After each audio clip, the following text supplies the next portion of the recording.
We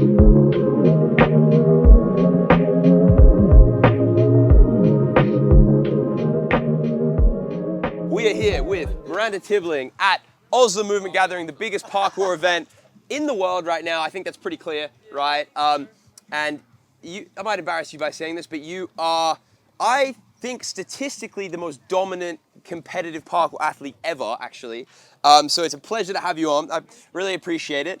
And I just want to answer however you are. I'm going to ask you the question we ask everyone first. What is parkour to you? You know what I mean? It can be as short as long as you want. Just what is it to you? What does it mean? It's a hard question. Yeah, yeah. Because I never think about this question, and Yeah. always when you're asked it, it's like I don't know what the answer is, but I guess there's no wrong answer. That's right. I don't know, parkour for me and why I love parkour is because like there's no wrong and right. Like it doesn't matter. Like no one can tell you what's right and what's wrong, and that's why I love parkour. Yeah. It's like, and all the people. It's like the best community ever. Like I just love everyone. Like I tried so many different sports, but parkour is like, it's so special, and it's like you can always find something you're good at, and it's like so much to choose from. So you don't have to be good at anything. Yes. You can just be good at one thing, and you can still try all the other things. But it's like it's so much to choose from. So for me, parkour is just like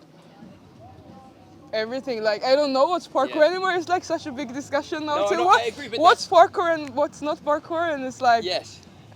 As long as you're jumping on stuff or like moving your body on different obstacles, I guess it's parkour. Well, that's a good point as well, because the definition of parkour is constantly expanding. Yeah. Because people are constantly experimenting with movements that are somewhat parkour, maybe somewhat another discipline. But if there's even an element of like what we consider parkour, then it is parkour, Yeah, right? exactly. And then that's another really interesting point as well about there's a bit of everything, because most sports put you in a bit of a box, right? Yeah. You need to have a certain type of athleticism, a certain type of skill set, whereas every body type excels at a different thing in parkour, right? Yeah. Like I'm tall, so I do big jumps, right? Yeah. I do strides and so on. A smaller person might be really good at flips and so on. Obviously, you want to be more athletic, but you do not rely on a certain type of athleticism to exceed in parkour, and that's really cool. Yeah. Although you do to be an incredible competitive athlete, I wanted to say, what is the greatest moment for you so far in your parkour career? Competitive or non-competitive, what has been one, it might not be easy to think of one, but what's one massive highlight for you? I don't know.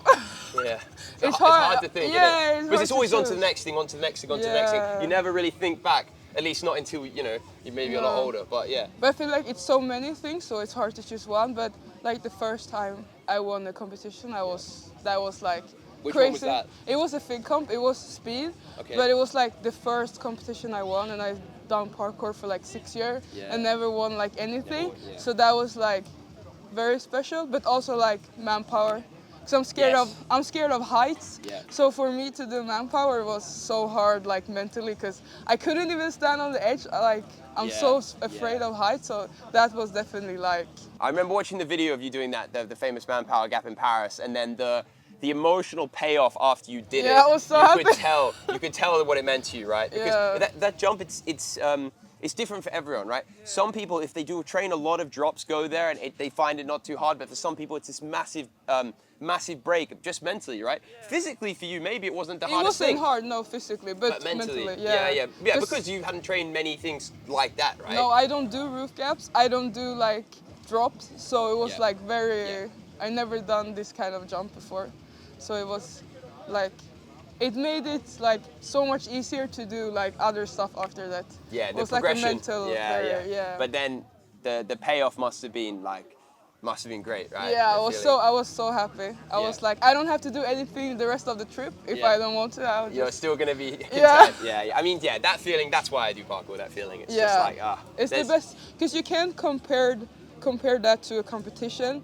It's like another kind of happiness when you win. Like right? Yeah. when you win, it's so nice. But when you do like a certain jump or flip, it's like the happiness stays for longer and it gives like a little bit more. Yeah, because it's more self-driven as opposed to external, right? Yeah. Because you win a competition because you've done well, but it's also because you're the best compared to this criteria and compared to the other people. Whereas when you do a jump that you set yourself, it's almost the purest form of challenge. Yeah. Exactly. Yeah, for sure. And I wanted to ask, what would you say to a young woman who's a parkour athlete that wants to get into the competitive circuit, that wants to have success as a competitive parkour athlete, what kind of advice would you have for them? Oh, I would say a lot of parkour athletes don't do any strength or conditioning. Yes. So I would say do that because it makes everything so much easier. Like if you start doing it, it will be easier. And also like, I think train with people that help you, pushes you, Yeah. and just try to have fun because I think sometimes you forget to have fun and you start thinking only about the comp. Yes, And you only yes. train for a competition, and when you do that, it becomes for some people or a lot of people obsessive. It's like you're in this bubble and it's like only comp. So Yeah. still like enjoy training, do other stuff. Don't only train for a comp, but strength training and conditioning because like that's what I do a lot, and I think that's why I also perform good because I do a lot of conditioning. I totally agree with that. And for me, I attribute my own real performance to a lot of that strength work. I think it helps give me that extra edge as well. It's really interesting because I just spoke to Ellis and he said almost the exact same thing. You know what I mean? The strength stuff, but also making sure you enjoy it because it's easy to get hyper focused on progression, on succeeding in competition. But when you stop enjoying the sport, you stop improving and you stop progressing, even if you're putting in hard work. I feel like that's what happens. What would be maybe then one tip if you're getting a bit jaded, you're a bit too, you stop enjoying the sport because you're too focused on whatever goal, what would be something that you would do to find that love again for it?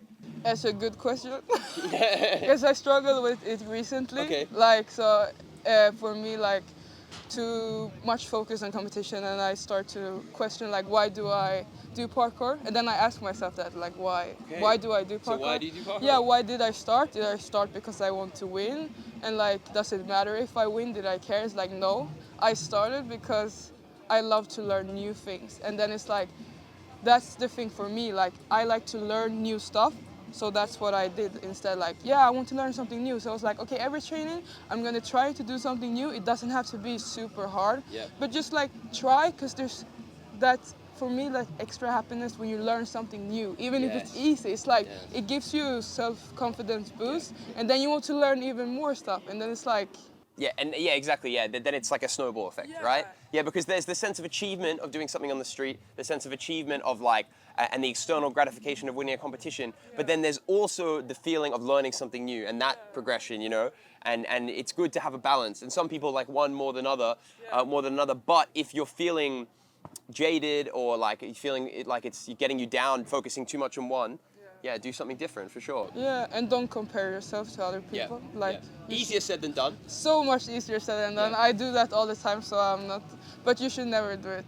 Yeah, 100%. It's hard not to, right? When you're competing, right? Because it's the most direct comparison. But if you can, you try and beat yourself from last time. You know, beat your time from the qualifiers, beat that kind of thing. Exactly.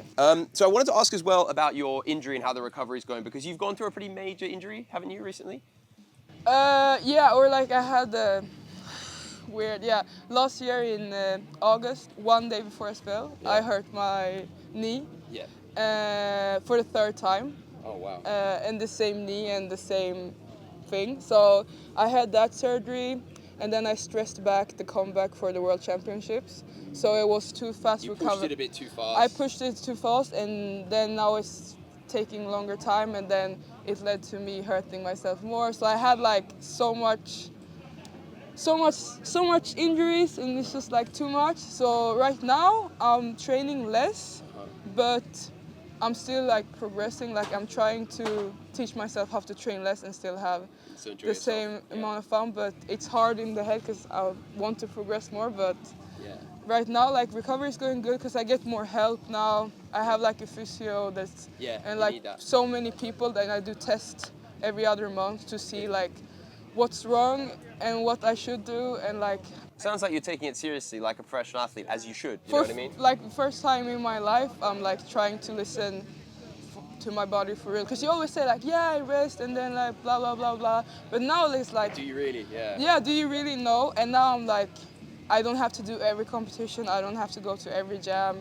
Like, because I want a long career. It's like Yeah. I don't want to stop. You had to let go of that, like I have to do everything, Yeah, right? because yeah. I come like if you look at 2023, I was at every competition. It's like, and I want to go to everything, but also like I need need to to give your body heal. that time. Yeah, I can't do like I'm a normal person. It's like I can't do everything. I want to do everything, but.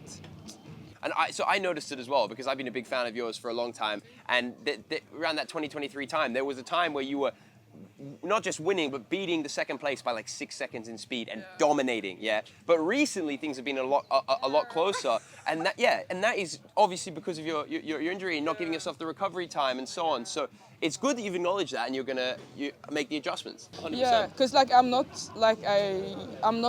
at my peak or whatever you say. Yes, yeah. And it's like people for sure are getting better, but it's also like I've taken a little step back because like I know what I can do when I'm 100%. So I'm trying to just like tell myself like you can do this, but right now it's not possible because I need to rest. But whenever I'm ready, I will push myself more, and then the performance will be 100%. It must be hard though to still compete and show up when you know you're not 100%. You know you're not going to give your best showing. It's because people don't know that. Exactly. Like, and then they're like, "What happened to you? Like, what is going on?" Like, and then I'm like, so I just assumed it purely because I've watched your career so much. I was like, you must not be 100% is because of that. But it must be hard. It must be like you got to swallow your pride a bit, right? for sure. Yeah. Because like when every speed comp I go to, people like expect me to win, and they think it's so easy because it looks easy, but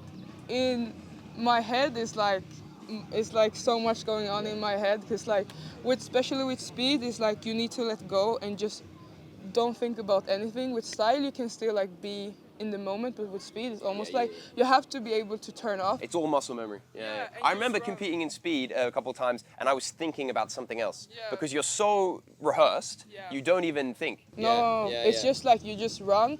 But recently I had a problem to like turn it off, so I'm too much listening to the outside noise. I'm not having like the tunnel vision thing, so then it's even harder, but you have to like keep pushing because it will come back, but sometimes it takes time. It's normal, like everyone goes through that, but happy to be training again. I mean, you know what that shows me though, at least, is because you were so dominant and you made it look so easy. The fact that now you're not having the same results because you're not putting in all that extra work and you're not 100% healthy and you're not 100% focused, it shows how much work you were doing to get those results in the first place. You know what I mean? It wasn't just purely off talent, off like, oh, I'm just, stronger than everyone else. It was like I was training every single day. It was not like I just did a speed comp and then I won. It's like I trained like which maybe some people thought, 2 times right? a week, like 2 times a day, like. Yeah, and you're lifting like crazy numbers. I see that. Like, no, it's good. I think it's a testament to the work you were doing, and then the level you will get back to. 100%. So on that final note, what's next? What's the focus now? What's next? What's next? I have getting back 100%. I have like some stuff I want to do, but I don't want to say it because, like, if it happens, it will happen, and then people will see it. But big projects, I have some projects like I really want to do. So, awesome. We will see when it happens. But less focus on competition, more like I have stuff I want to do. Challenges, video projects, maybe. Yeah, I want to do a video project. I really want, and I'm moving to Barcelona in September. Oh, yeah. Awesome. Okay. So for sure I will do a big project when I'm there. Oh, actually, I think I might be going to Barcelona in September. Yeah? Oh, so I'll hit you up. Nice. Yeah, Okay, cool. Sick. Very good. All right, brilliant. Thank you so much for jumping on. I really appreciate it. I look you. forward to your new peak. Yeah, thank you. Awesome. Nice stuff.